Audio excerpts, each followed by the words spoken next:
Welcome to this episode of Ask the Guitar Coach, the only podcast where you get answers to all your guitar-related questions. If you're interested in developing your guitar skills and reaching your music goals, please send me an email at the email address ioannis@ioannis.org. That is IOANNIS at IOANNIS.org, so that I can let you know about all the different packages of elite guitar coaching and how you can get private coaching by me. Without further ado, let's go to our question for the day. I want to buy a new computer for recording my compositions. What do I need? Well, here's a good question. Unfortunately, we have way too many variables. There is no one solution where you say, okay, you need that and you're gonna be done. Unless you spend way too much money. So I suppose you want what is the best solution without spending way too much money. But as I said, there are many variables. Like for example, what software do you use? Are you gonna be using many samples? Are you gonna be using many software instruments? Also, are you looking for a laptop or a desktop? Do you want just a few channels, maybe 8 or 16, or do you want hundreds of different channels? All those, what kind of music? That's also important. So, all those things play a role that we should know before someone tells you exactly what you should buy. Now, without knowing those things, I can give you some good ideas, but they're not going to be custom made to your specific case. So, let's get started. First of all, a very serious mistake. Many people will focus on the computer and forget the audio interface. The audio interface is very important. Now, I'm developing right now a series of videos, probably a series of 15 to 20 videos that have to do with recording. So all these things are going to be analyzed there very carefully. However, let me just say that buying a good audio interface is something you should definitely budget for, and in many cases it plays much more of an important role than the actual PC. So, let's get started. First of all, the first big choice is if you're going to be getting a laptop or a desktop. Then the second choice would be if you're going to be getting a Mac or a PC. There are good options for each one of those cases. Personally, if I was to get a laptop, I would get a Mac. I would get a MacBook Pro for mobile recording for several reasons. But what I am going to concentrate on this video is what happens if you get a PC and, most importantly, mostly a desktop PC. So let's get started with that. First of all, the processor.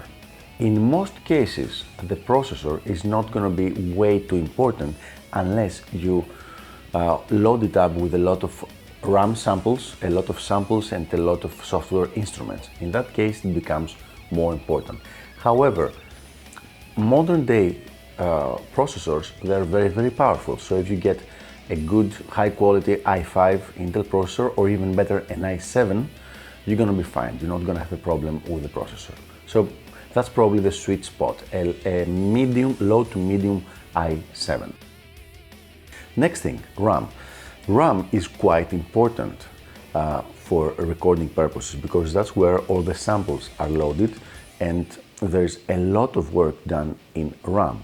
So the minimum would be 8 gigabytes. Now, personally, in my desktop, in my workstation, I have 32 gigabytes of RAM, and this has given me a lot of leeway.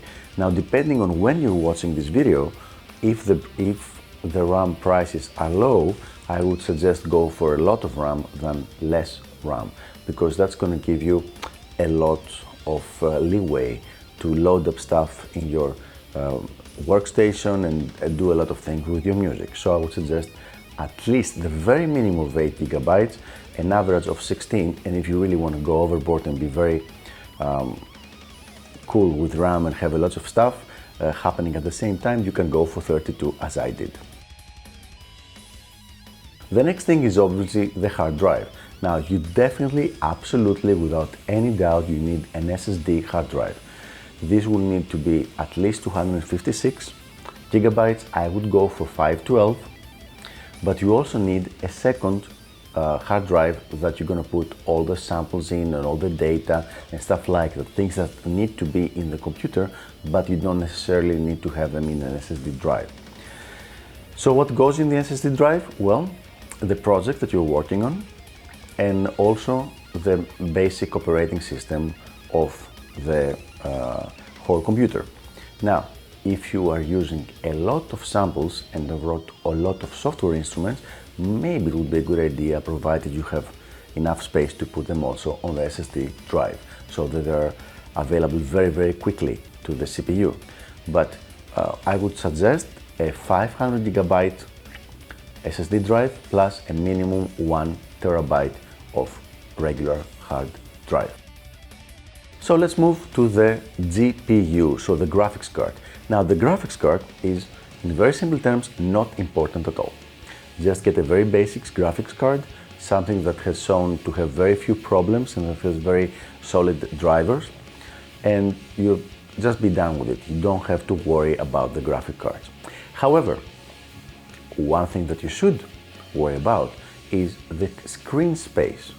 So, provided you have an external screen or two external screens, which is usually the ideal if you're recording, you should make sure that your graphic cards can export its signal to two different screens at the same time. So that is important to remember.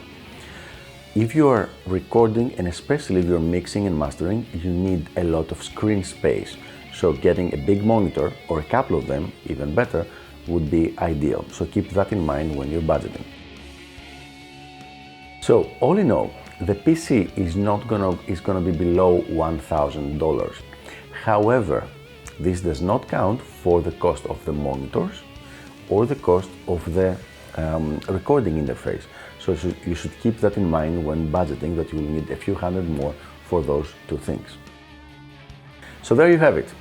I hope this advice was enough to help you build a good quality recording PC. Keep those questions coming, and I will see you on the next episode of Ask the Guitar Coach. Bye bye.